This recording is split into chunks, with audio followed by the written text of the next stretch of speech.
Welcome to Marsha's Plate. This is an interview episode where we talk to friends, family, other community members, and anybody else we want to talk to. Hey brother, hey sister, hey sibling, how are you? Hey brother, hey sister, hey sibling, how are you?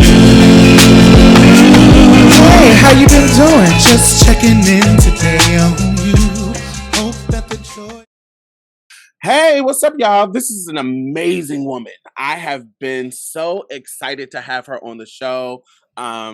We do go way back, and I'm just so proud of her. And so soon as I was able to get her here for y'all to hear and talk to her, I jumped on the opportunity. We know her from Pose, American Horror Story, Claws, Framing Agnes, and many more amazing work. Even some of her earlier work was nominated for Emmys. Yes. She debuted on Broadway in 2022 for as Roxy in Chicago, which was a first. And she's just a woman of many talents, and we'll talk about some other things that she does. But this is the amazing, talented, spiritual, just amazing Angelica Ross. Thank you so much, Diamond. Thank you for having me, girl.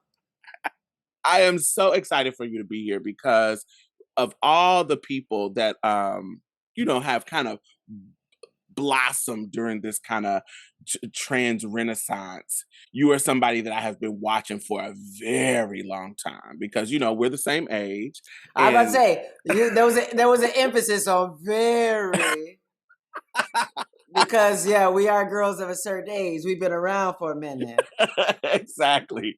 So seeing you blossom like this, I'm somebody who, I'm definitely somebody who can't say, oh, this just boomed. I've seen you doing the work and being out here doing your thing over and over and over again, even when, unlike now, there was times when it was like, there's no opportunities for trans people, but we're just doing it because why not? Who cares if this hits the charts? Who cares if what happens? This is just, I'm following my dream, doing something that I love, regardless of the outcome. And so, oh yes. Yeah, no, what I really appreciate now is looking back and seeing that regardless of how great or what opportunities were, like I was still going after the same things. I was still doing the same things. I remember there was like a trans event in Chicago, and like they had this like little PA system there.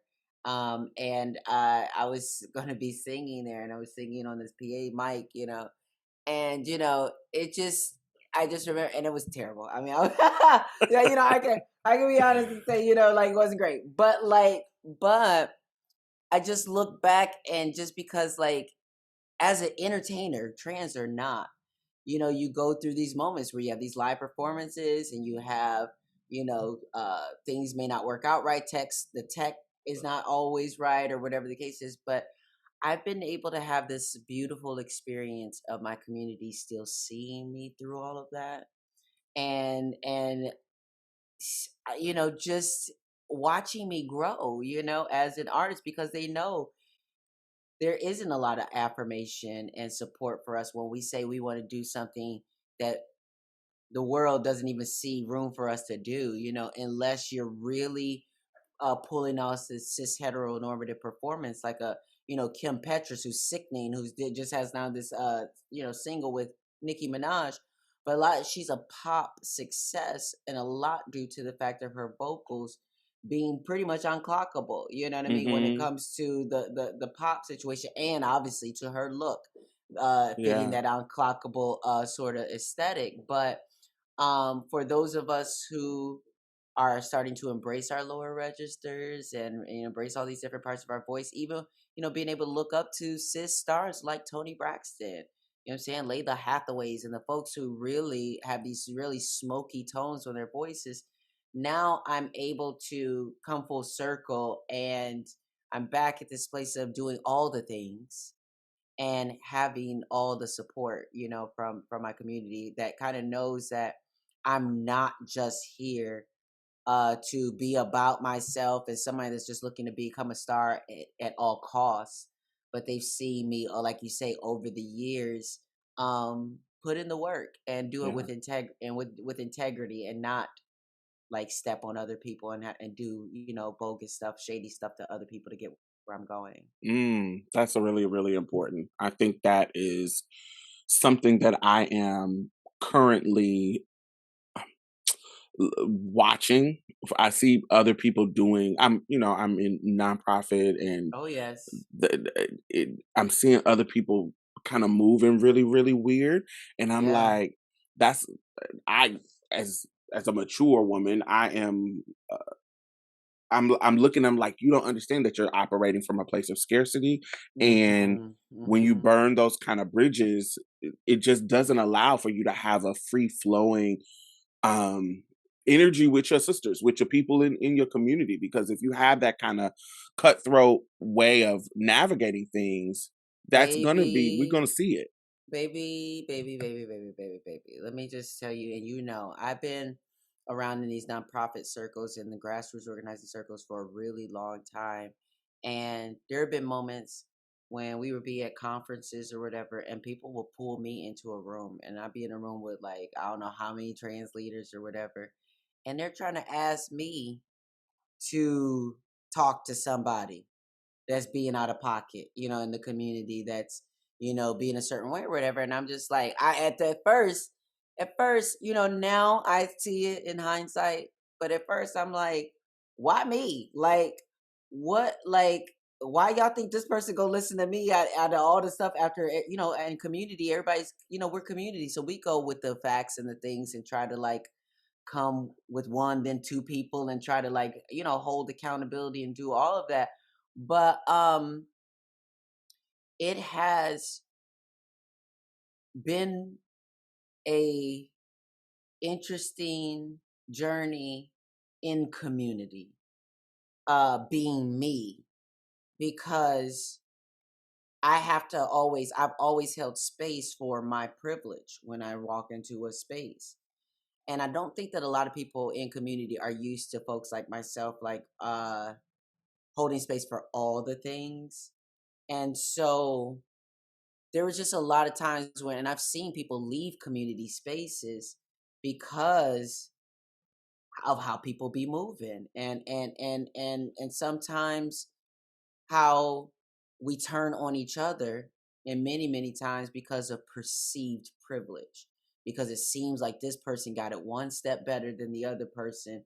And there's these different things, and many of those times when I was in those circles and traveling to all those places, then people didn't know I was broke. I didn't have anything, but I was making it like we do as trans people. We make the most out of what we have, and we make it look like we got something going on. That's what ballroom and all those spaces have taught us, but it has been a heartbreaking experience for me over a decade of being in community and having to go through stages of my community not trusting me because of, again, whether it's perceived privilege or because when other people have gotten into certain positions, they have done certain things a certain way. So how can we expect you to move any differently, sort of situation?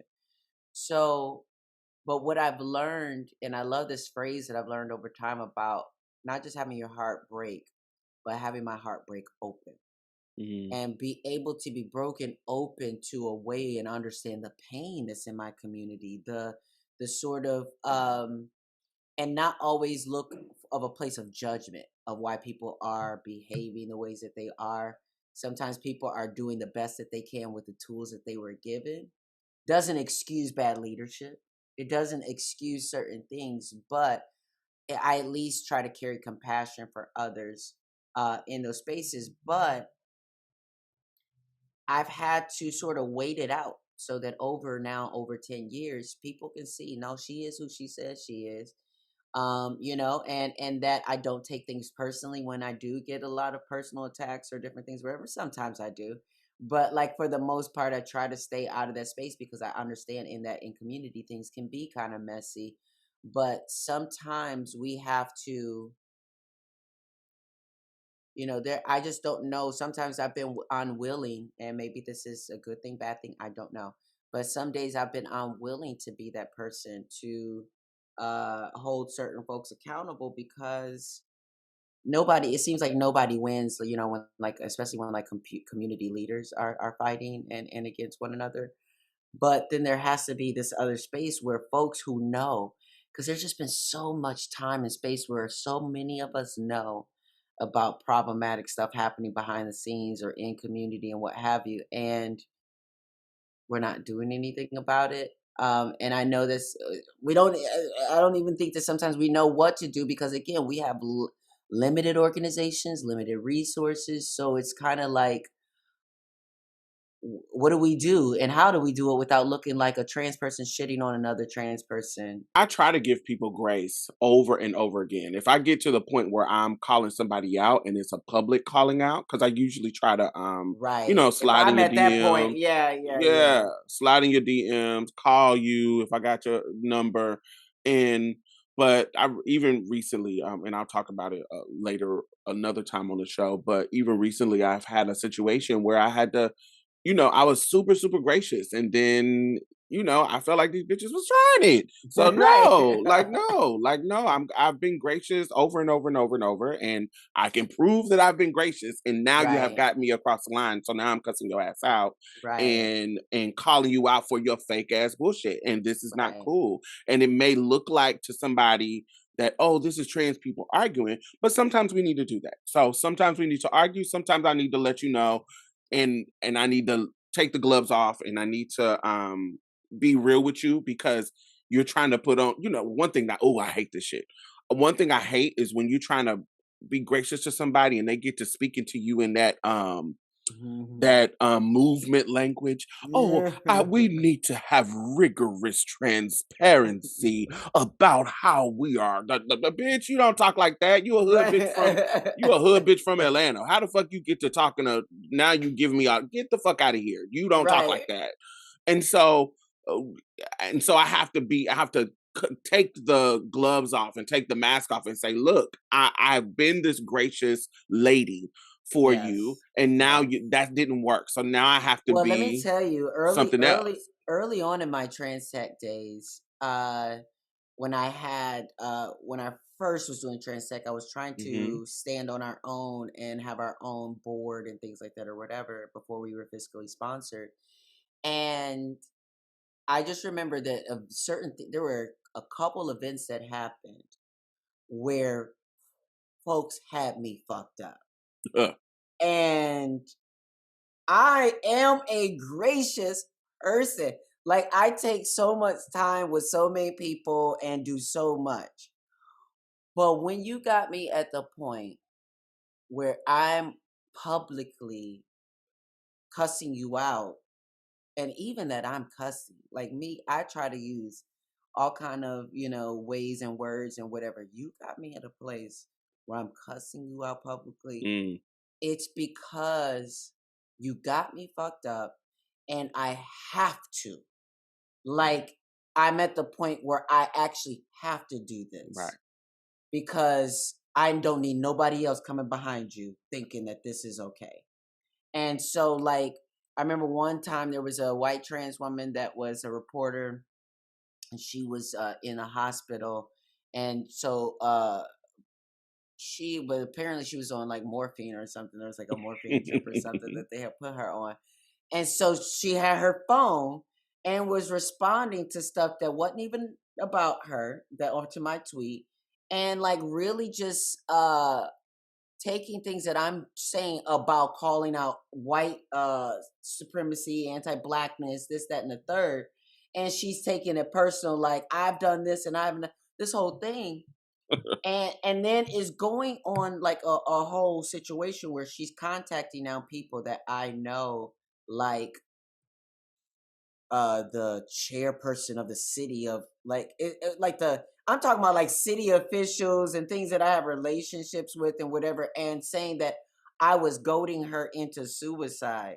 And it was like literally nothing closer. Like you could read the threads, all the kind of stuff. People were even jumping into into the tweet thread saying, "Girl, this ain't nowhere near what she's saying," and blah blah blah.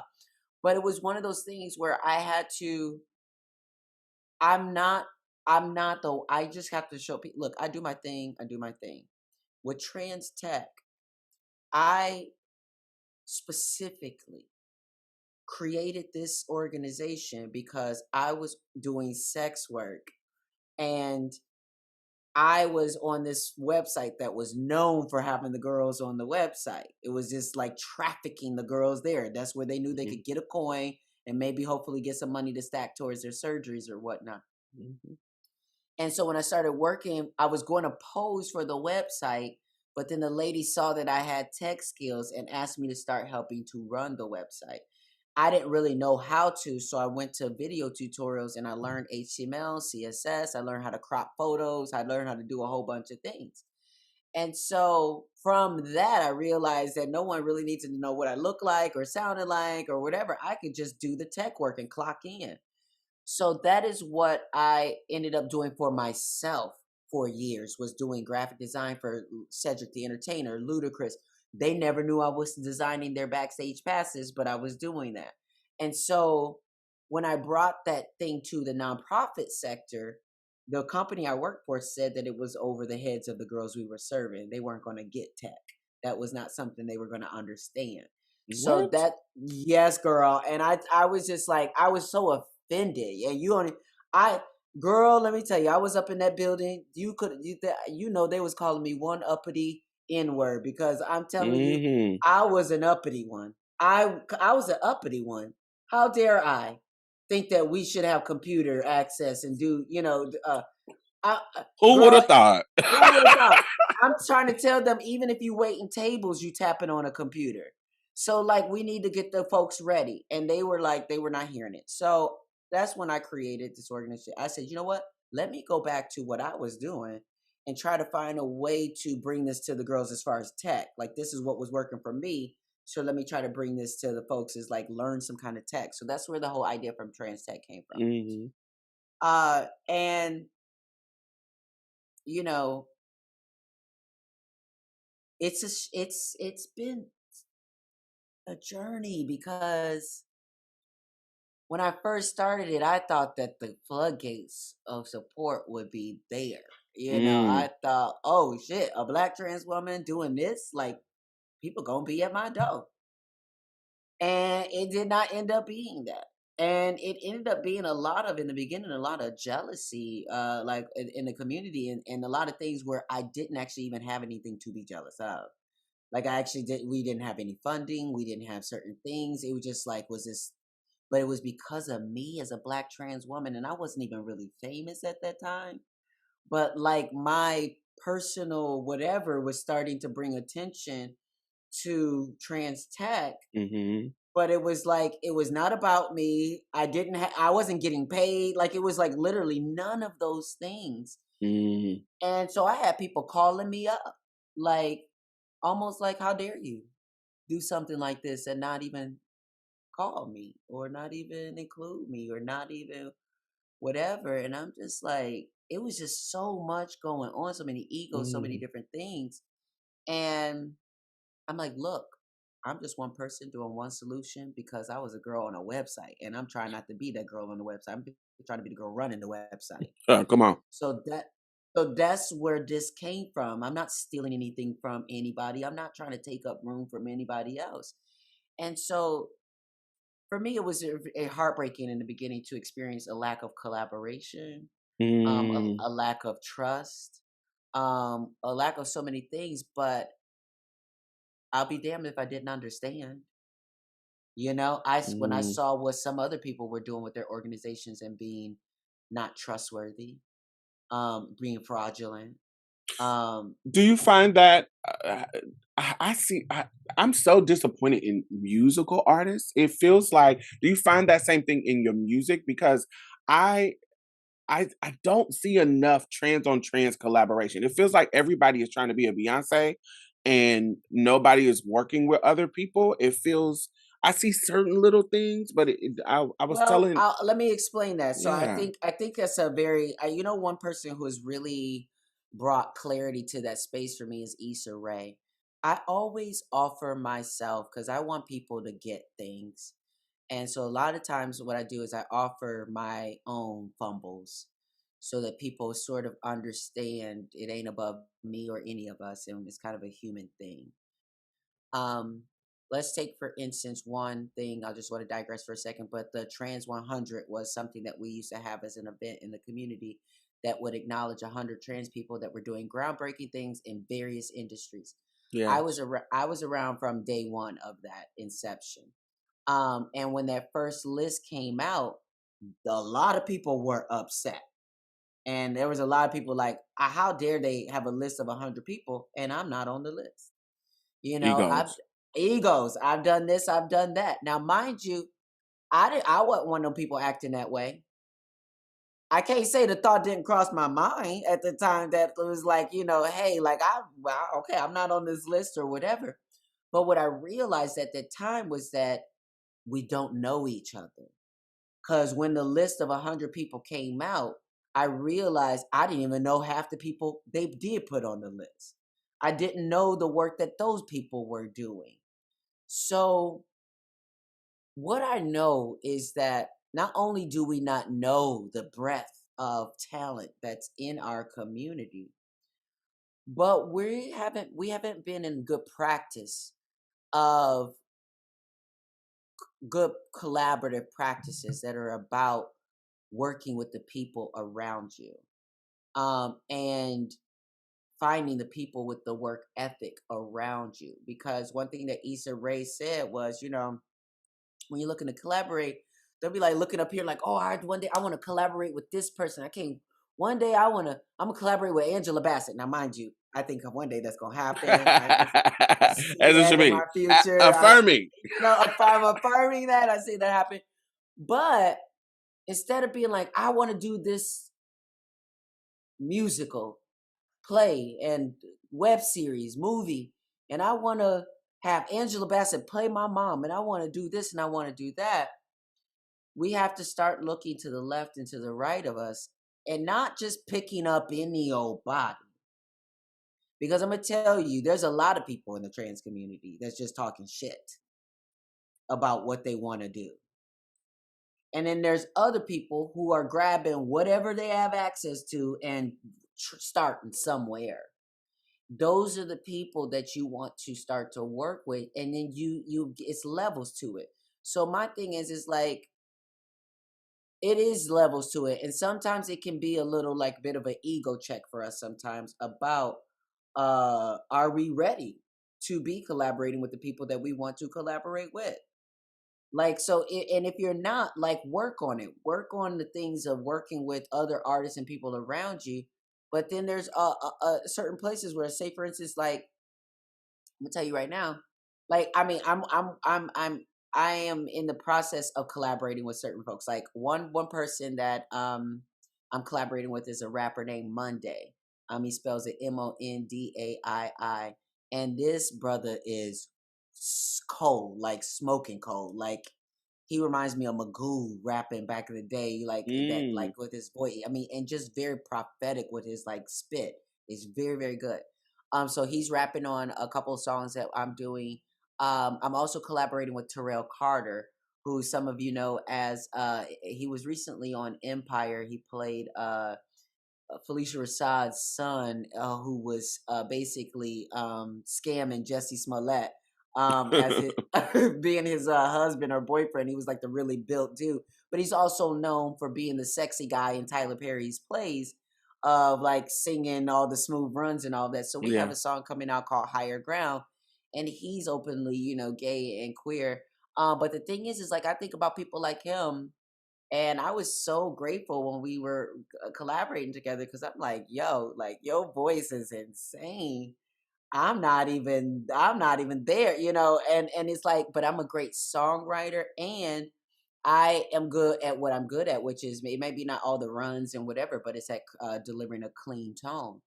And so we have this song Higher Ground where our voices come together, kind of like Diana Ross and Luther Vandross, where Diana's bringing that very simple, clean, beautiful tone, and he's bringing a lot of, grit and Yeah. grits and things like that.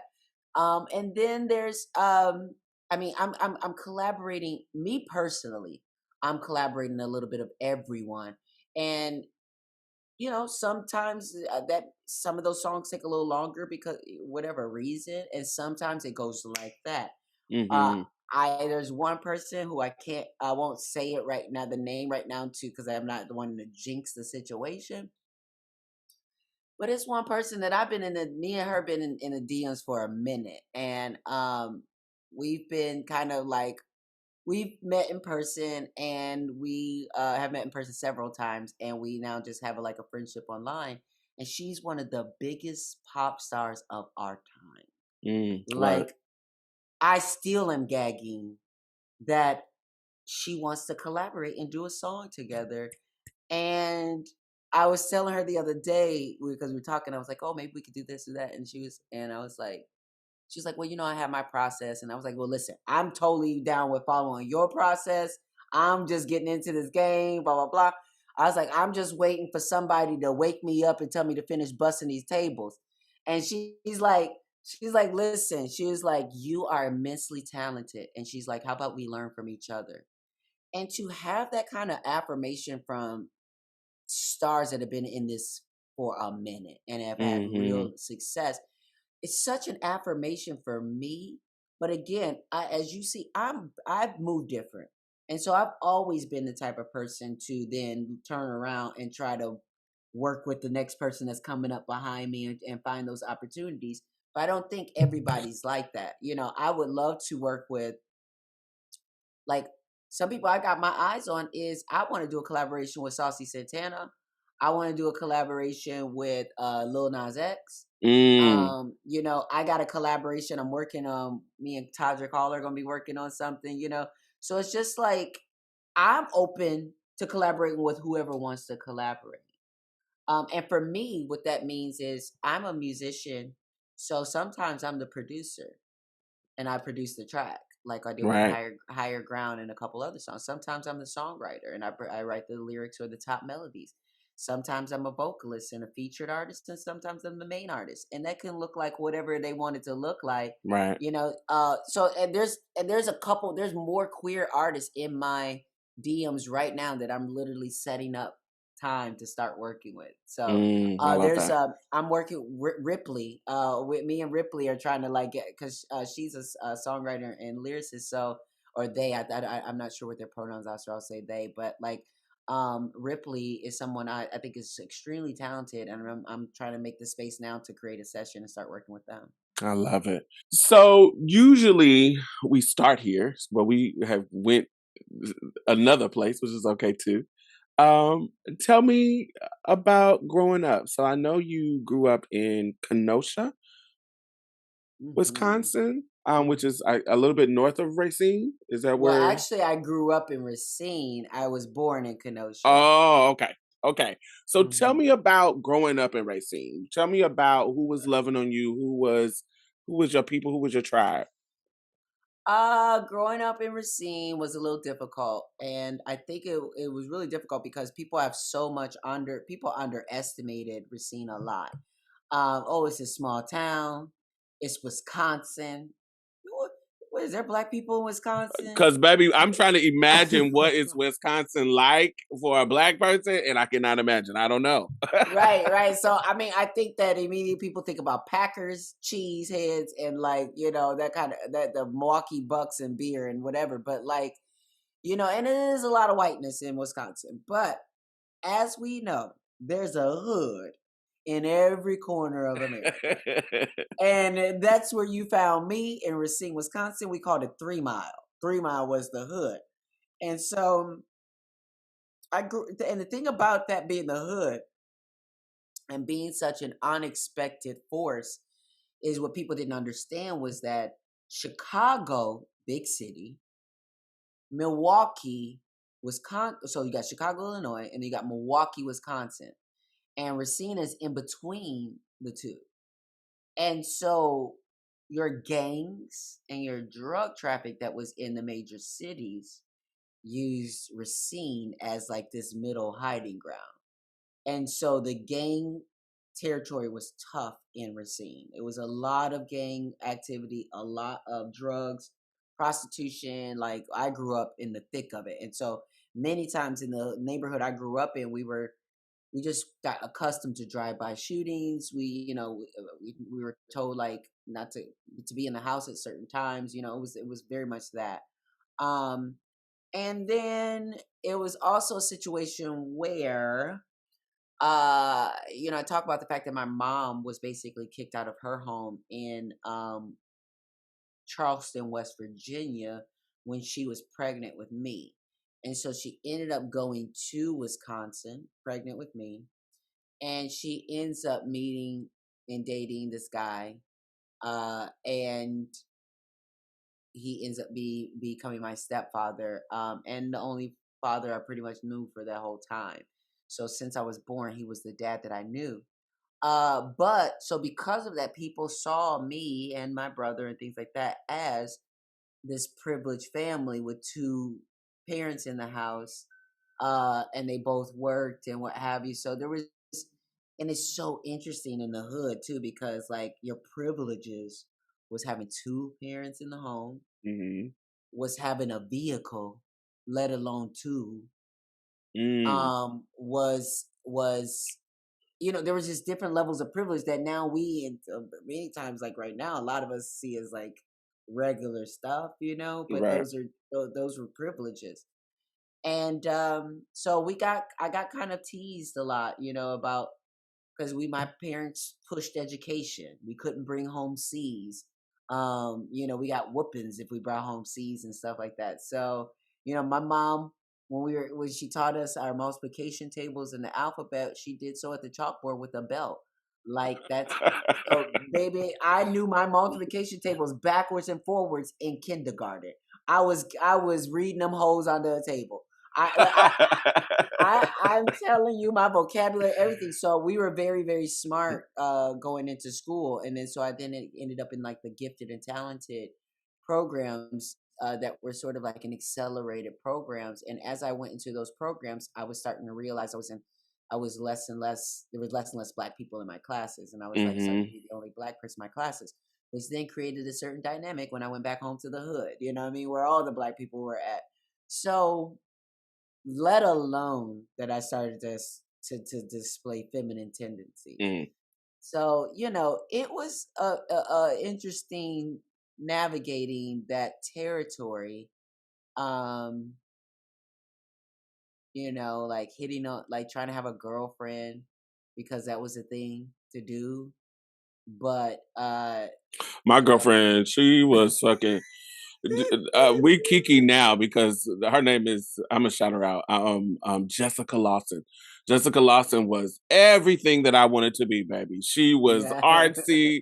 She had this fresh ass relaxer that she always cut and had body in it. So a lot of times at the time, oh a lot of girls yeah, didn't have no body in their hair, oh and yeah, her had body, and she was just such a artsy, beautiful, dark skin. She just was just so dope to me, and honey, she wanted to do it to me, and I was like, baby, I am not into you like that, but I like you, but I I mean, was, I it's tried to like, have what? girlfriends all throughout, like, it was like elementary, middle school, you have, because again, what they don't understand is like they're trying to groom us as kids. Ooh, how many girlfriends you got? I bet you got all the girls and this and that or whatever. And Mm-hmm. it was just like, so when I wasn't having the girls, because the girls, I mean, bless their hearts, they had good radar. You know what I'm saying? Like they knew I wasn't the one to pick. You know what I'm saying? Like they knew. So, but I was friends that I became friends with a lot of the girls growing up, and so a lot of the guys like didn't really do too much because they knew that if they messed with me, their girlfriends would be upset, sort of Right. situation. So, I found my way. Eventually found my way, but I wasn't just like these days where these kids are like out in school. I wasn't like completely out.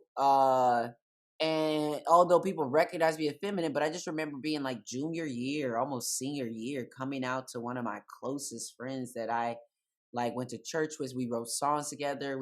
I played piano, she would sing, and we would write songs together. And I remember coming out to her, and she just like disowned me as a friend and stopped talking to me and everything. And I, it's almost where I kind of almost thought, where you almost think that somebody might know, and if you just tell them It's like, that how could you not know? how And could you then not know? And we're close friends and all these different things or whatever. So, I lost a lot early on. And it's one of those things where as a kid, I think you just kind of wake up to the realities of life. Um, Mm, and I was just actually talking to someone about this the other day where I was like, you know what? Honestly, I don't think it's fair that que- that any kid, honestly, has to have their rose-colored glasses ripped off their faces, and mm. to have them all of a sudden see the world for its brutal reality. It's not fair that some kids have to experience that. It's for me, I think that all kids should be told the truth.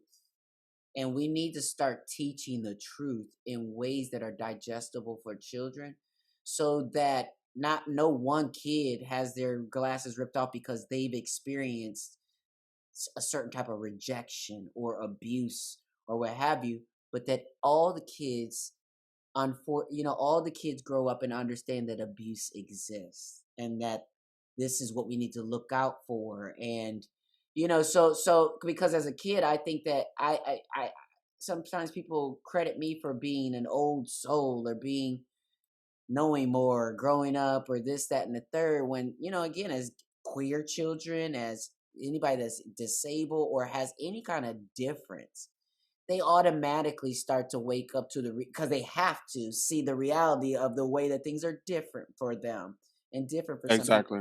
I think that we all should be growing up in that truth. We all should grow up in the truth of what the world is. I don't know. I totally agree with that, but there is a level of, I know, just my own anecdotal situation. There is a level of something happened when I became an adult. When I was young and queer, because I was a kid, there was an automatic built into the system protection of me because Hmm. I was a kid. And once that veneer of childhood innocence was off, like totally off, that's when the hardships of life really revealed themselves. And I did have a rose colored lens, and thinking that people would care a little bit more than they actually did once I became an adult. Once I became an adult, and I don't know how can people reveal that to you as a child, but once I became an adult, I realized that people really didn't give a fuck like they did when I was a kid, and how it actually protected me because I knew that, of course I'm gonna be bullied and there's shit that happened, but once I became an adult, it was like, motherfuckers, really, there was nobody that cared. Because at least in high school, you had one or two teachers that you can go and vent to, that But you can that's talk. what you're even speaking to is your experience. And Hmm. even as a trans person, like, and somebody that, as you're even telling me that, I'm like very happy for you Hmm. that was your experience. But Hmm. you know what I mean. But for so many people, that when you talked about having that moment ripped away and like becoming an adult, and that like Hmm. you having that period of time, like there's just so many kids who don't get that period of time, that whether they are foster kids, whether Hmm. they are all these things that from the beginning they have to see things. And that doesn't mean that you don't get a childhood. And I think that that's what, like, as parents, we're all wanting to protect our kids from seeing this, from experiencing that, from knowing this truth, from feeling that truth. And what I'm saying is a child can still be a child. Child can still have a childhood, can still play with things. But I think that in order for us to protect that one child from experiencing abuse, we have to open up the conversation so that everyone has their eyes on it, so that it Mm. doesn't just happen to one person over here, because don't know everybody know, it's not something everybody knows that happens, especially at that age. Oh my God, I can't believe Susie was going through this or blah, blah, blah. And it's like finding these ways, even as kids, for kids to be able to support one another. Do you understand what I'm saying? Whether that is like the stranger danger, um, you know, uh, again, queer stuff. I mean, again, because with all these things, all of a sudden people become villains or this kind of caricatures of things that we don't know about because they're not being educated about it. Again, even sex ed and all that. Sex education should be happening like from kindergarten, but again, in ways that are appropriate for those minds and those levels. We're not talking sex ed doesn't always mean intercourse. It mean, all the things that people think it means. It's just Even down to talking about body parts, even down to Exactly. talking about, you get what I'm saying? No, we're not showing you how to have sex, but we're talking about what your body parts do. What's the purpose of this? Da, da, da, da, da, da, da. Absolutely. I mean, it just, and again, I'm not no child psychologist and specialist and this and that and the third. But what I do know is that a lot of us are still traumatized by our childhoods and the things that happened or did not happen in our childhoods. And I think as queer and trans people specifically, I mean, I'm very, very grateful for being who I am because it allowed me to call bullshit on a lot of things very, very early. But what I'm saying is I think that there's some element of that can belong to all kids, an autonomy, an understanding, a personal awareness. I think that we could all have. So tell me your journey in becoming an actress.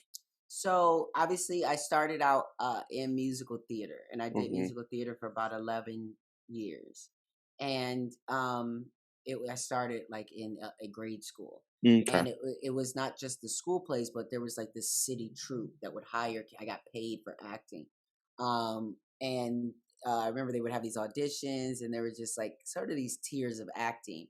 So I got into this community acting troupe, and I was with them for about 11 years. So I think What was like their one of name? Racine Youth Players. Mm. So I was in Racine, Wisconsin. So at Ours first was it was called Ashante's Children Theater. yes, come on. So so like Yes. so I started in Racine Kid Players because it was for kids a certain age, and then once I got to a certain age, I had to graduate to Racine Youth Players. That got me up until I was the age 19. Now, so when I even say that, I say that I have been doing musical theater both in community and school theater and choirs and all of that for 11 years before I even, like 10 years, 11 years before I even graduated high school. So if we think about like books like Outliers by Malcolm Gladwell, that talks about, breaks down genius as, nobody's really born a genius. It's just someone having access to being able to spend an obscene amount of time on that thing. Beethoven locking himself away into a room and focusing on composing. Bill Gates getting access to coding and all the computers well before it was on the market for years. Uh, for me, again, before I even entered this space and people knowing before I even knew who Angelica Ross was, I had 10 years of acting under my belt. So I had this way of knowing my body on stage, knowing, comedic timing, improvisation, all those sort of things. So when I got, You grew up in a culture church. yeah, I sure did. Yes. And I Yes, grew up and that's also we do plays in there too. I did too. yes, yes. So, yep. And most of those plays tell you if you go to Los Angeles and Hollywood, you're gonna get caught on drugs, get HIV, and go to hell. So that's usually the plot of the play. But yeah. So I've been through all of that, and then I had done years and years of modeling and acting under the radar. People did not know I was trans. So I had an agent in South Florida, and they didn't know I was trans. And then I did come out to one of the agents that was gay at the time. His name was Kevin. I forget his last name. And this white gay guy. And so we started strategizing about which jobs I should go for, which ones, I shouldn't. I was in Little John and the East Side Boys music video "Get Low." They had a remix video with Busta Rhymes. I After that, I knew that I never wanted to do rap music videos again. That environment was just not for me. It was very scary because people didn't know I was trans, and there was a very misogynistic environment, And so not just with the rappers, but the guys who are also extras trying to be extra. So That part. that part. So I decided, okay, that was enough for me. And then I did a movie, no, it wasn't an independent film. This was a feature film that was a blockbuster hit actually in Italy. It was called Natale a Miami, Christmas in Miami. And I had what they called a principal role, but it was like, so these guys meet these girls at a club and end up finding that they're trans. It was this whole thing. And even then, during that time, we got to pick and it's slim pickings when it comes to roles for trans people. So I didn't really have that much power on the set to really talk about the problematicness of this role and this whole scene. But so there was a part where they wanted me to, my character was drunk and they wanted me to pee in the water. And so like lift up my skirt and just like pee in the water or whatever. And it was who would do that? right? You know what I mean? Like, yes. So that was the thing. So I literally had to tell them, I was like, listen, okay, this is my whole thing. I'm a trans woman.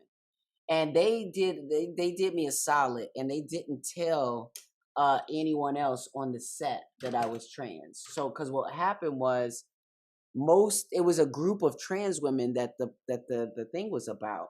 And so the group of trans women, out of the group, I was the only one that was trans. It was just other cis women that were tall, that had plastic surgery, that was given the trans aesthetic, But I was the only one that was actually trans, so I was the only one that actually had speaking lines. And I said, listen, the only way that I can do this is it's got to make sense. There's no trans woman that would sit here and pull her dress up and just pull her dick out and just pee in the water. I said, now the only way that I could see this happening is if I was like, I just was really drunk and I just really had to go or whatever. So I basically told them, look, I'm going to play this and I'm going to play it in my own way. But even then, you going to send that sis bend down and scoot down and push it back so it can look like you motherfucking doing it, bitch. You is not going to be fucking just whipping it out. Get out of here. Right. But, so what I end up doing, and it's such a funny scene. I think you could still find it on YouTube or whatever. But like, it's funny because this is where I cannot wait to return to comedic acting because I have. Oh, that would be dope. Maybe my timing just be on. So, I mean, obviously I got to do it with Candy and do like some comedic time with her. But, so as I go to the thing and I start hiking up my dress, I'm like stumbling around. I throw the bottle in the water and I have this big afro. And so I hike my dress up and then I'm like, I start peeing and I just conk my head all the way back. But I did so in a way where just this ball, the physicality of it was so funny that it worked. And, but again, I had told him I have to play it drunk. I'm not going to be sober doing this because no there has to be some reason that I would do that. So like, again, I've been an extra on CSI Miami. I remember being in South Florida running on a bridge while they're calling action and something's going on in cars. And don't nobody care who I am. Ain't nobody asking me, do I want some water? Nothing. You just an extra girl. And I was an extra on a show called South Beach that was executive produced by Jennifer Lopez. And I want to say Jet Jackson, I think his name was. I think he had, a trigger warning. I believe he had ended his life. But before that, I was on that show and just getting to see things behind the scenes. And so when I'm on set as an extra, I was like a sponge, looking around, watching models and the main actors get to come on stage and how they were brought on stage, and then they had their second team and their stand-ins, and I just kind of got to know all of the things. When I got to Her Story, that's when things started to really sink in for me and that wasn't until 2015. and that was a web series. But it Mm-hmm. was something that, it was the first role that I got to play where I didn't have to worry if someone was going to find out if I was trans or not. I was playing a trans role. And then I realized that I could stop holding parts of myself back. And so there was a line in the scene where in her story where she says, the friend says, "Well, it sounds like you had a great date. So what's the problem?" And Paige says, "I I just I didn't get a chance to tell him I was trans, and I just wanted to be a girl on a date, you know." And being a trans woman and understanding what that feels like of Mm-hmm. you being on a date, and I don't want to have to deal with that conversation tonight. I just Want to have fun want to, can we karaoke in the bowling?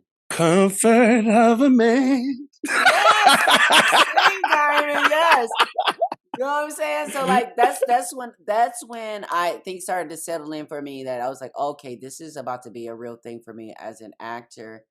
And then even again, then eventually getting up to pose and learning where I have more agency because I've earned it. What I saw was there were people in the ballroom community who, in the beginning, some of them were being a little shady, to be real, because and again, and I get it. Here's this ballroom show coming along. Here's these actors that they brought in to come play ballroom, but bitch, I am ballroom. How you gonna sit up here and play something? I am ballroom, bitch. But I had to explain to a few folks that this is not the Real Housewives of Ballroom. This is a acting show, and and let me show you. So as time went on, and we would have these ballroom scenes where we'd have a lot of extras in the room, some people were being extra and were doing too much because they thought it was their moment to have, and what have you. Over time, we learned together, and I started to actually teach and mentor some of the people on set and showing them how to actually get a moment, how to wait for their moment and to ad lib in just the right moments without overstepping Billy's lines or my lines or someone's lines. So there became to be a trust between us, and me letting them understand that by you showing up here, don't be in your feelings. Some people were in their feelings and left because they were like, they're not even talking to me this way and blah, blah, blah, this or whatever. And it's like, sweetie, I was there back when I was doing CSI Miami. They wasn't even offering me water. It ain't because you're trans. It ain't because you're ballroom. It's because you're an extra on the scene. But those who stayed around episode after episode and learned got their SAG cards, because you have to work so many hours in order to become SAG eligible. And it's hard to do that, especially as a trans person, when it's only so many dead prostitutes you're gonna play on TV. It's only so many of those roles they giving out. Right. So a show like Pose really changed the game for our community, for those who are willing to show up, get in line, and do their work. And I know sometimes it feels a certain way when you're legendary, when you're already You iconic. legendary over here, baby, Oh, not right. over here. And trust and believe, the ballroom community will let everybody else know too. Keke Palmer, Meg Thee Stallion, anybody else that want to come up into the realm, they'll let them know too, sweetie. That's cute in your arena, but this is ballroom, so keep it cute. They let them know that it works both ways. Mm-hmm. So how do you deal with celebrity? So Pose to me is, I hope I'm not being disrespectful. It seems like your breakout role. No, absolutely, yes. So how there comes a time when you see a shift in how you have to move. And so how is that transition?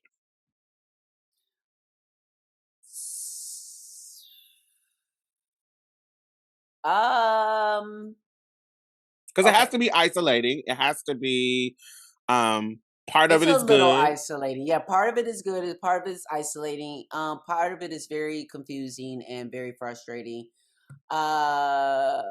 Because sometimes the celebrity separates you from community, and so you have to be very intentional about staying in community.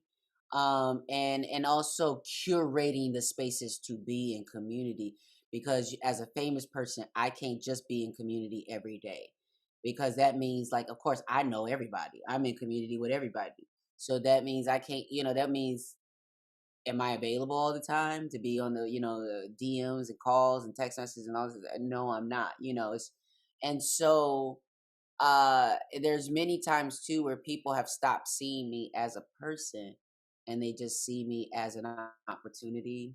There are many times people have saw me as a check, or as a, and I don't even, and let me let me tell you, like, I'm famous, I'm successful, uh but I think, especially in our community, sometimes we have varying ideas of what success is and what successful is.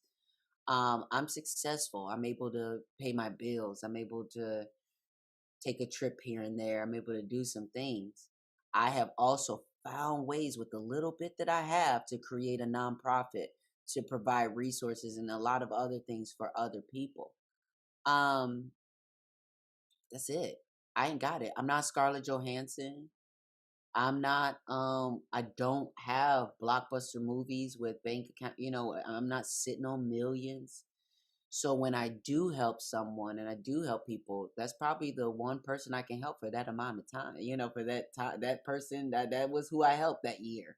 Because that's who I could commit to helping. So there's this like false sort of idea that I have it and that I'm rich and that I can just do this and I can do anything for anybody, buy them a computer, change their life, do whatever. And it's like, sure, I can do some of those things, but all of it's a cost to me.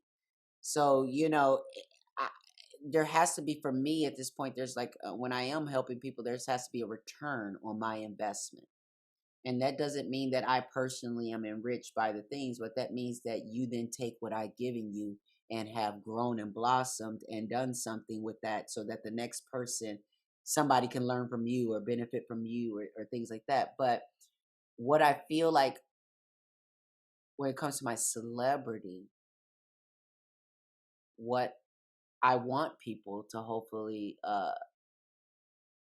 understand more is that I am a reflection.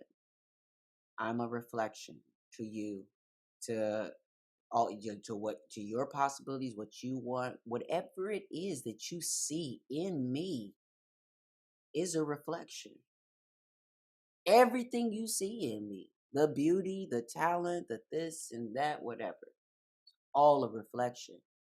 And it's all a prompt for you to either see that in yourself or go find it in yourself.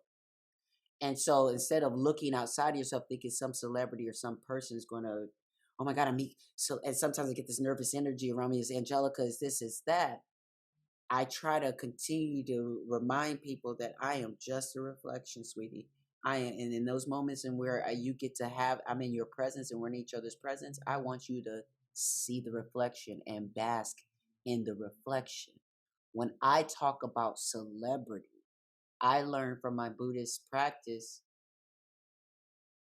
to look at celebrity as, what am I being celebrated for? When people see Angelica Ross and she's known far and wide for what? Twerking and starting fights. You know what I'm saying? Like, and nothing wrong with twerking, starting fights, yes. But you know what I'm saying? But like, am I celebrated for drama? Or am I celebrated because I inspire somebody to start from scratch? I inspire someone who was once a sex worker. I inspire someone who said, fuck this shit, I don't want to take this no more, or whatever that. So I know what I'm celebrated for in my celebrity. To be aware of that is to move differently with my celebrity. I don't take it as this thing for granted, and I also don't wield it around as some like thing that I can beat people around with my privilege and celebrity, and tell people and make people do what I want them to do. So that's another question I have for you that I thought about in regards the first time I was introduced to Buddhist Buddhism. Hmm. Num Yoho Rengekyo, Num Yoho Rengekyo, Num Yoho Uh-huh. Yes. Rengekyo. It was Yeah. Angela Bassett, and what stuff got to Hmm. do with that. And I think a little element of Golden Child. Yep. Yep. There was an Yep. element of Golden Child. I want the knife. Eddie Murphy was crazy. So this is the first time I was introduced to Buddhism. Um, and so it wasn't until I got a little bit older that I started to meet people and that. How were you introduced to that spiritual practice? How did that, how did that happen? It's so interesting. It's so interesting because I, like many people, like yourself as well, I probably was introduced. My first sort of recollection of it was through Tina Turner and What's Love Got to Do with It, her chanting Nam Myoho Renge Kyo. But so profound. When I tell you, I'm trying to tell you, and this is, I mean, I really don't do what I should do as a member of the organization and being like uh this sort of warrior for souls, and like kind of telling people about spreading the news, sort of about the practice. And the only reason why I don't do that as much as I could slash should is because of my own slight trauma that I also know will also be reflected in many people that I talk to who have been traumatized by this winning of souls kind of mindset. This thing of like, let me save you and this is the right way and all these kind of things or whatever. But when I can tell you, like, finding Buddhism and specifically Nichiren Buddhism, because there's so many different types of Buddhism. And like, so say for instance, there's Zen Buddhism and things like that, where you're sitting with meditation. It's called first beginner's mind and things like that. Those kind of, and it's all great. But some different types of Buddhism, I believe, are going to be a little harder for people to grasp, because even sitting, it's just a little harder to grasp, for various reasons. I can break down another time. But with chanting Nam Myoho Renge Kyo, this particular practice, Buddhist practice, is all about striving for enlightenment through everyday life and everyday struggles. And so when I moved to Los Angeles, I had quit working as a drag queen at the Kit Kat Lounge in Chicago. I was one of the queens there for 4 years. And so my last day there, I broke out my acoustic guitar and I started performing original songs. And I knew that's not what they wanted to hear or whatever, but it was just like I just was done and I was making a statement like, I need to start using my voice. And so I then moved to Los Angeles and struggled to find a job. I mean, I couldn't even get a job. I couldn't even get a job getting arrested. Like it was like it was so hard. Every job. I mean, retail was competitive. And In LA, so yeah. in LA, yes. And so and I was used to getting any job that I interviewed for. So I remember trying to apply for Apple, trying to get a job there, and staying at a motel in Hollywood. I think they shot a couple scenes of Pretty Woman at this hotel. And it would always smell like chicken curry in the hallways. It was just like, it was a very cheap one day, a motel thing. And I was waiting to find a job, searching Craigslist. And finally, I kind of got the job. I got the job and I was about to start. And then I found this roommate ad on Craigslist. And I asked the roommate, I said, listen, I just got this job. I'm about to get this payment that this time. Can you uh, wait on the deposit and just take this for me right now? They were like, okay. So I move in to this house with 3 roommates. And one day I hear the owner of the house chanting. And he's chanting with a friend over there. They invite me to chant with them. And I'm like, oh, no, I'm good. I'm like, I want to do that. all right, no, I'm good. Y'all go ahead, I'm good. And you know, they kept inviting me, and I always saw myself as being open to Buddhism, but also I was in a place of extreme suffering, like I was hurting, emotionally, mentally. I was struggling. I had gotten out of, I left a long-term relationship that I was engaged to. I was financially, it was just so much. I was just being a trans person. I was just struggling. And it's interesting in these moments when you're really struggling, you start pushing. There's many, many times when you're pushing away sometimes the very things that you need. And you think, I got this. I'm going to figure this out and whatever. And it just, I wasn't getting out of it myself. And so I decided to go with them one day and chant with them. And so they took me to this, they call it the Friendship Center in Los Angeles. And you go into the park, I park into the parking garage, the parking lot outside, get out the car, and I can hear them all chanting in the building from the parking lot. And it felt, this was the first time that I was being introduced to it in that way. I felt like I was walking in on that scene in Avatar where they're all holding hands around the tree of Awa, and they're all around, yes, and doing Yes, all, like yes, this. baby. I felt like I walked in that moment because they were all chanting, and I truly felt something. I felt connected. And so then I started chanting before I even knew what the words meant, before I knew what anything meant.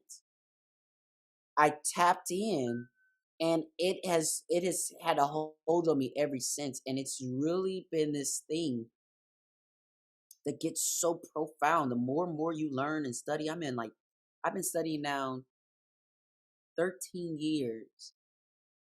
And I grew up Christian. And so there's so many things that I learned as a Christian about God being in everybody and everything, or about that whole notion of stirring up the gift, you know. When we chant, I'm stirring up the God essence in me, whether you call it God, whatever, the universe, whatever. I'm stirring up the access I have, the divinity I have in myself. I'm polishing this mirror that I'm sitting in front of so that I can see myself, the God in me and everything clearly. So I'm not blaming other people for my circumstances, nor am I projecting my freedom and liberation onto some other hero and some other person.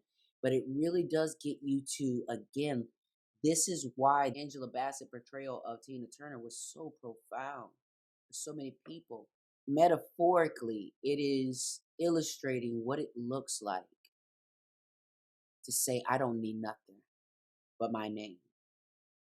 And to stop being distracted by everything and everybody, by favor, by this, that, and the third. She was so distracted, she couldn't even put her lipstick on straight. She couldn't even see straight. When that bitch got focused, now excuse me calling Tina Turner a bitch, my sis. When sis got focused, you saw her Namyo ring late. It just got laser and laser, and it started to become And all this stuff around her. And she's it became irrelevant. All of a sudden, it was the same insults coming from Ike. All of a sudden, she was batting it away like, oh, I like it wasn't nothing, and handle it not until one day she said, you know what? Bam, and she fought back. And this is a metaphor for what it looks like to fight back for your life as a trans person, as a disabled person, as an immigrant, as a whatever.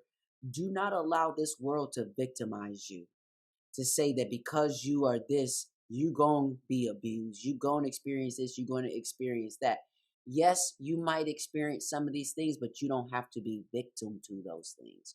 You don't have to stay oppressed by those things. And not only that, but with a practice like this allows you to create a story like Tina Turner's, like mine, that has a really humble, interesting beginning. That bitch, That bitch was on the street sucking dick. I heard that bitch was on a website. I heard that bitch was, yes. Right.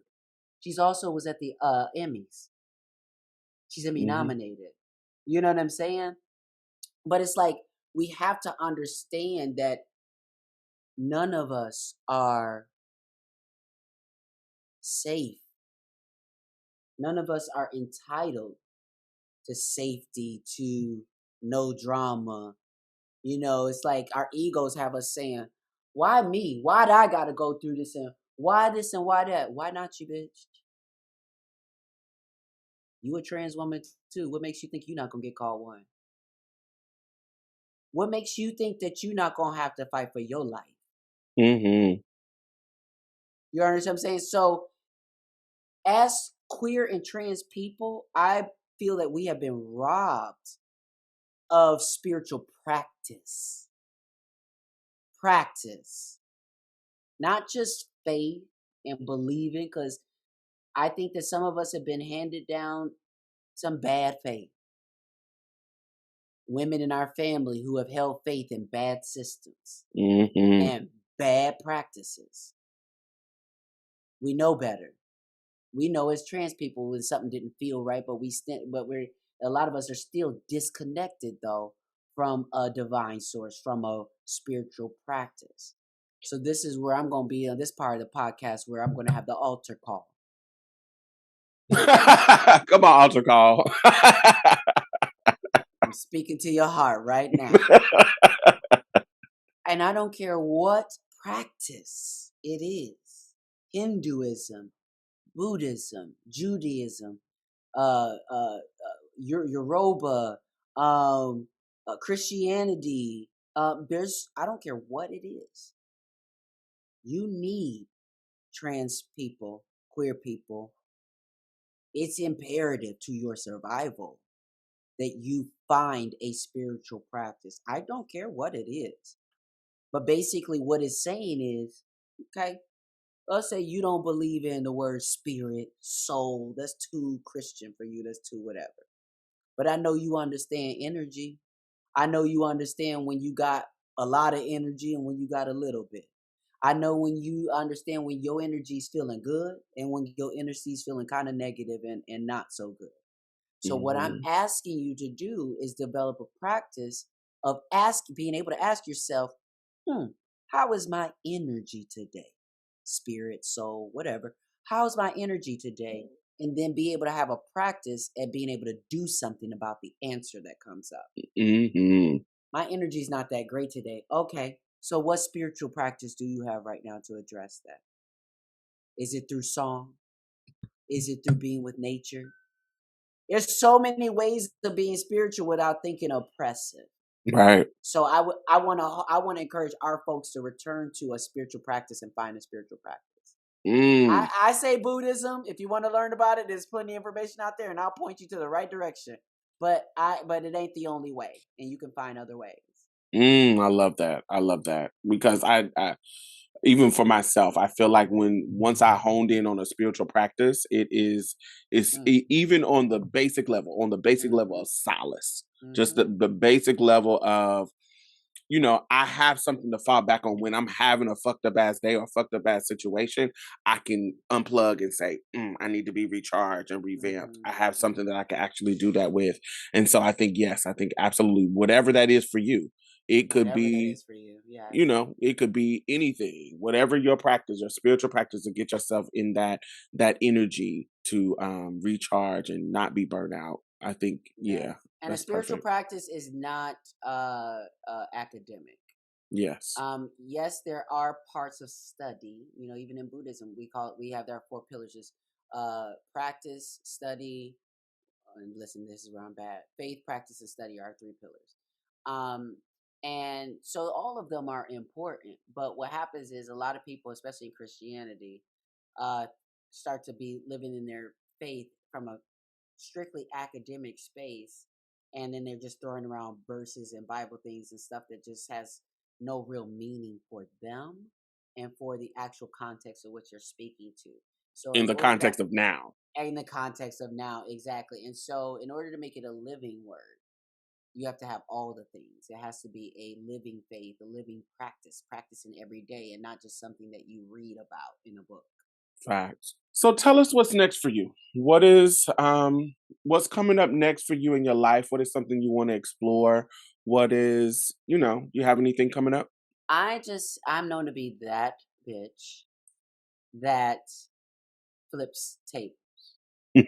And so I'm flipping another table in Hollywood where uh I just refuse to play by the same rules and games that other people do or will play or whatever. Like, cause the reality is this. Honestly, my career could be in such a different place if I would learn to be more palatable when it comes to the social issues I talk about. I didn't talk about white supremacy so much with such uh, visceral sort of indictment of people who feel that burn because they should, because they're upholding the system in certain Facts. ways, and so what I found is like this Hollywood is really not meant for that. So it's like you really have to make some choices, and they're all your choices are these are valid choices. I could be in Hollywood and just be an actress. And what I love is that so many of my trans siblings have told me, Angelica, will be okay if you decided to just be an actress. And because we know that that's what you love to do and that's what you should be able to just be an actress. And I really do love that from my community that they see that for me. Um, because what I do know is just like your Queen Latifahs or different folks or whatever, uh, she's able to take up a lot of spaces in a lot of rooms and do a lot of things as long as she doesn't talk so openly about her queerness and her relationships and things like that. We've seen this over years happen with her and various folks. Facts. Uh, um, so I could do that. The only issue is that I grew up in church and somebody told me something like early on about myself, about my voice, about my purpose, and I believed it. And I believed it from a very young age to the point where I've seen me move mountains. I've seen me shift culture and make shifts. I've seen me do certain things, and I can't ignore my power in that side of things. So at this point in my career, I'm actually shifting gears a little bit to put more focus into unscripted territory versus scripted.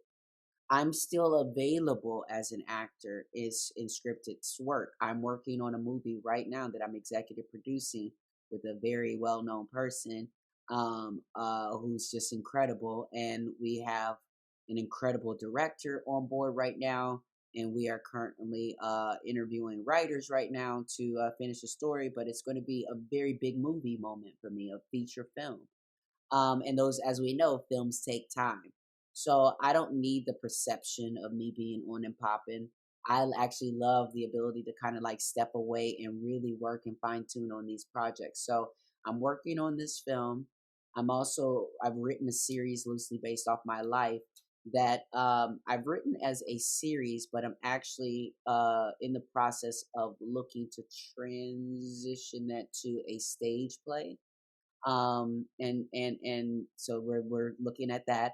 And then I'm also producing television, unscripted television with Bunim and Murray as one of my production partners, and so we have a few shows that we're developing right now that are unscripted.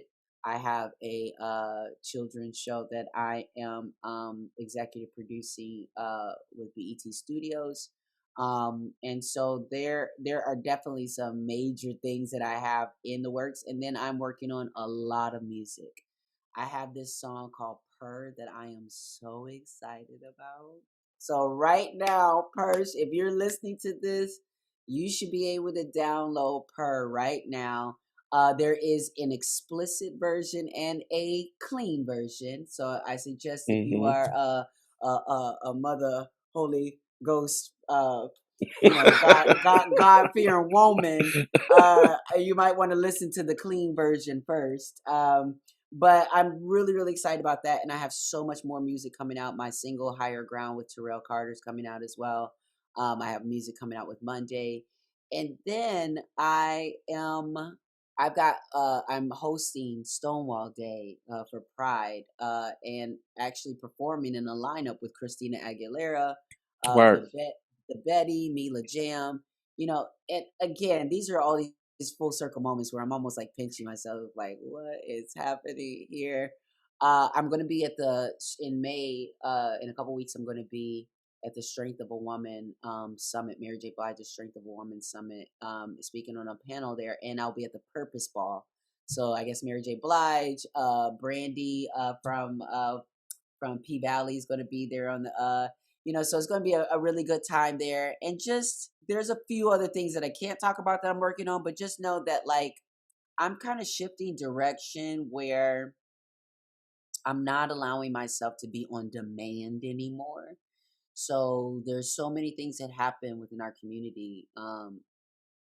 We're all traumatized, just scrolling up and down our Instagrams and finding out that another trans person has been violated. And I just ask for support from my community as well, just saying like I'm a person too, and that I am hit with all the waves of emotions and I can't respond on demand all the time. I just can't. And not only that, if you want a really thought out, profound approach, I need a moment. So right now, I'm really pulling back and giving myself the space to be the voice that I know that I'm supposed to be. And so right now, I'm really working on it, developing that. We are launching a new podcast. I have been like people have been asking me ever since I did the Like a Butterfly podcast, like when are you returning? When are you going to do this? And I did like the Turning Point for a while and I had some producing partners with that, but I didn't want to return until we had the right format, I had the right support, so that I could do it for the long term. And so now, as we return to this podcasting space, this is pretty much going to be where I live because I'm now putting more stock in my voice unscripted, in being able to talk and have challenging conversations with people versus having favor in Hollywood. I love that. I think you, Laverne and Alok, when I hear y'all speak, it is usually I'm like, this is representation that I'm proud of. I'm Thank you. And I have to say thank you for including me with those names because I have to say, like, sometimes I look at Laverne and I be like, bitch, it couldn't be me. Because like Laverne has a way sometimes of being so that I'm so afraid of myself sometimes. Now, mind you, I do still have these sound bites in these moments that do come across very clear and what have you. But Candy lives within me somewhere deep down inside. I live. And so, girl, I be scared all the time that she gonna come up because, girl, if my neck start to go, if something start happening, then all of a sudden I can feel her creeping up, and I'm just like, bitch, don't do it, don't do it, don't do it. That's But authentic. but that's why I love, and honestly, in an ideal world, it would be a trifecta like me, Alok, and Laverne. I don't like when it's like I mean it's cool when it's one of us, but like imagine the different types of ways those three people alone that you named, we talk different. We Yes. approach things different and we all have our different kind of maybe what I would call not blind spots because it's ableist, but like spaces that we don't see. Yeah. So like I learn from Alok all the time. Same. Laverne learns from me. I learn from Laverne. Like, so in a like a dream world, we would all be on the View. You know what I'm saying? It would all be like a View situation. But to your point earlier, and I had this conversation with Laverne as well. I did on her show. I said, listen, I think that we're doing the community somewhat of a disservice because so many of us are becoming shooting stars and being shot into our own universes. That a world wraps around us, and we're not collaborating with each other. And the business keeps us busy enough to not collaborate with each other. But again, I've been that girl, whether it's me working with Rain Valdez and her web series, Raise Her Tongue, and wanting to executive produce the second season, and then realizing, but still, I'm a Black trans woman trying to find funding, trying to find this and find that. They're not quick to give me anything either. But if we work together, maybe we can scrape a little bit more together and do what we can do. Right. What we can do. And so I say that to say that I am making that call out to other trans folks with smoke to come together and let's create a fire. But until then, I will be doing that, and I really, really need trans people to support. I just know so many trans people who just ignore that I'm even doing anything, from the nonprofit to the entertainment side. Mm. I don't understand that. I mean, maybe it's personal things, maybe it's whatever, maybe I ain't good. I don't know what the fuck. But what I do know is when you're asking for the representation, when you're asking for the things, and you got someone who's bringing half of what I'm bringing, like let's support. Let's Yeah. find ways. We got to support, because I'm not coming from a trust fund. I'm coming from community. Facts. Last question. Something we do at the end of every show. What is bringing you euphoria? What is bringing me euphoria right now is music. I grew up in the church, in church choirs. I grew up in this space of hearing the organ player play a chord and the choir director saying, "Find your note." Like, listen for it. And I cannot say enough how I've been able to somehow carry the music across in a ship across a sea of suffering, and be in this space right now where I'm not bitter, I'm not broken. I still have a song in my heart, and it is the most interesting high to be on every day, to realize that I am free to make music. I am free to make a song. I have the tools, I have the space, I have the opportunity. And I sometimes feel like it's an addiction, like I'm because I'm sometimes up at all hours of the night.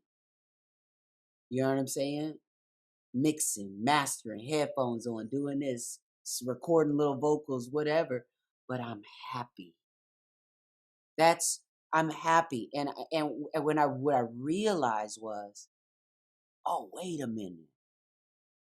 Like they think they celebrate you now. They think you got it now. This whole talk that I've been talking to my community about, you can do anything with the intersection of technology. I'm about to put that to full test. Because that's now every day. That's what I'm doing, is I'm at my computer making beats, making songs, and doing that, and realizing actually, yes, like when I'm old, 60, 70, 80, I'm going to still be making beats. That's my new high. That's my euphoria. My euphoria is this moment because you are somebody that I have seen grown, and I appreciate your representation as a Black trans woman. I appreciate your representation as a creative.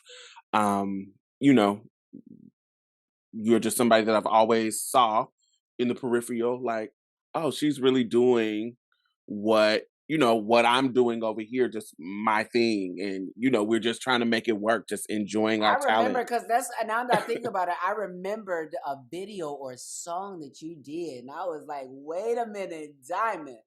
Like, you came through with the vocals. It was a minute ago, though. This was a minute ago. And it's just like, what I really want people to understand, especially with vocals, all that kind of stuff. I'm someone who, thankfully, in the just the right amount of time, just enough time, realized that my voice was a muscle, that I hadn't been working it out I hadn't been showed the right ways to do certain things and blah, blah, blah. And that so many of us have been creatives for so long and just have not had the avenues, the venues, the inspiration, the thought that this could actually happen. But this stuff is real and it can happen. And I'm telling you, Diamond, we're gonna have our moment. We're gonna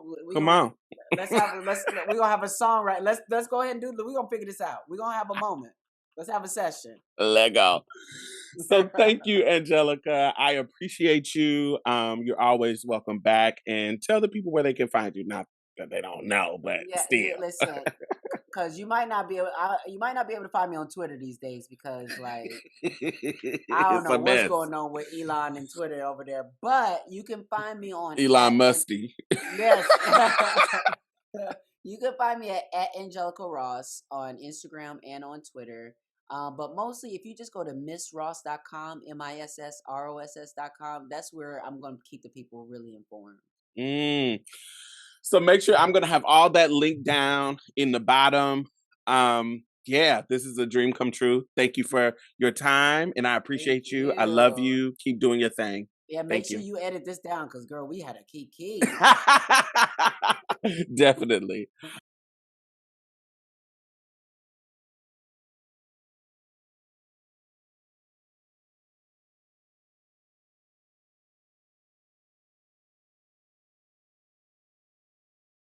Hey brother, hey brother, hey sister, hey sibling, how are you?